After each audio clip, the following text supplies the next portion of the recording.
Toronto Rugby League landed in Toronto with a bang Saturday as the fledgling Wolfpack ran, tackled and punched their way to a lopsided 6,212 win over Oxford RLFC in its home debut.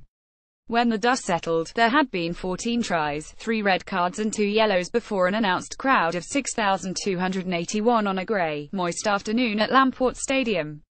The fans saw a bit of everything, including several punch-ups that resembled old-time hockey line brawls.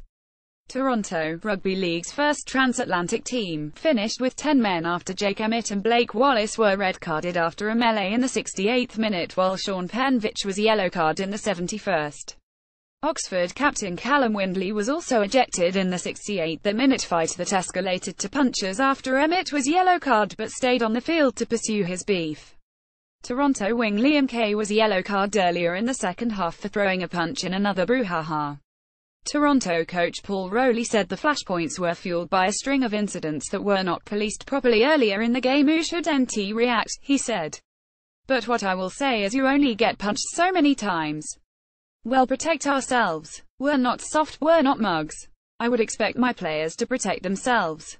If the officials can't protect us, then well, do it ourselves. But it just ruins the game really. The correct manner of doing it is to deal with the perpetrators from the off, and that wasn't done today, in my opinion. But we should be better, definitely."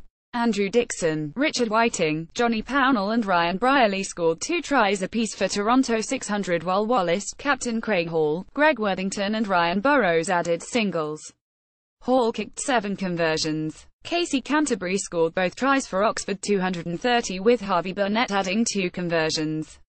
The Wolfpack players exchanged high-fives with jubilant fans on their way off the field before congregating in their Spartan dressing room for a rousing rendition of their victory song, Wolfpack on Fire. Wolfpack CEO Eric Perez was delighted by the result and the turnout. "I'm super pleased," he said, "because it was very easy for a lot of people to be turned away by the weather report. According to the weather, there were going to be boats floating in the streets, people were going to be doing front strokes and back strokes to get to the game."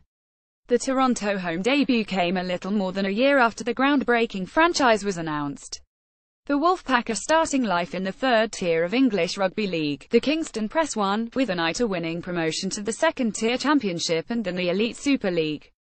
And they're willing to spend money to get there. The franchise, aided by a sponsorship deal with Air Transat, agreed to pay travel and housing costs for all visiting teams until Toronto climbs its way to the Super League. Oxford, which arrived 10th in the 16-team league, travelled 5,625 kilometres for the match. Its last road trip was 400 kilometres to Barrow, where it lost 6,414 in the League One Cup.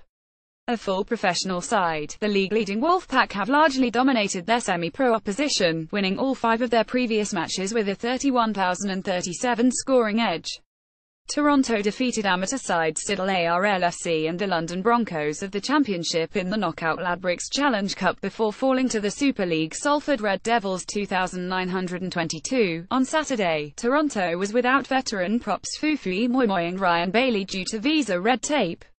Loose forward Jack Bussey was suspended, while second rower James Laithwaite is a long-term casualty with a cracked bone in his neck. It's just a short stop in Toronto this time for the Wolfpack, who leave Tuesday for a game Friday at the Newcastle Thunder. Then it's another plane ride and a pair of games in Toronto.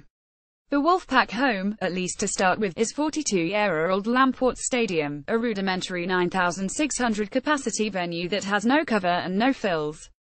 The fans were restricted to the East Stand to start with, but were allowed into the West Stand as numbers grew. There was a festive feel to the game, helped, no doubt, to the craft beer tenants at the North End. During half-time, the crowd was entertained by the She-Wolves, the club's cheerleaders. And during the game, the PA announcer repeatedly asked the fans to howl their approval. _____follow @NameDavidson on Twitter.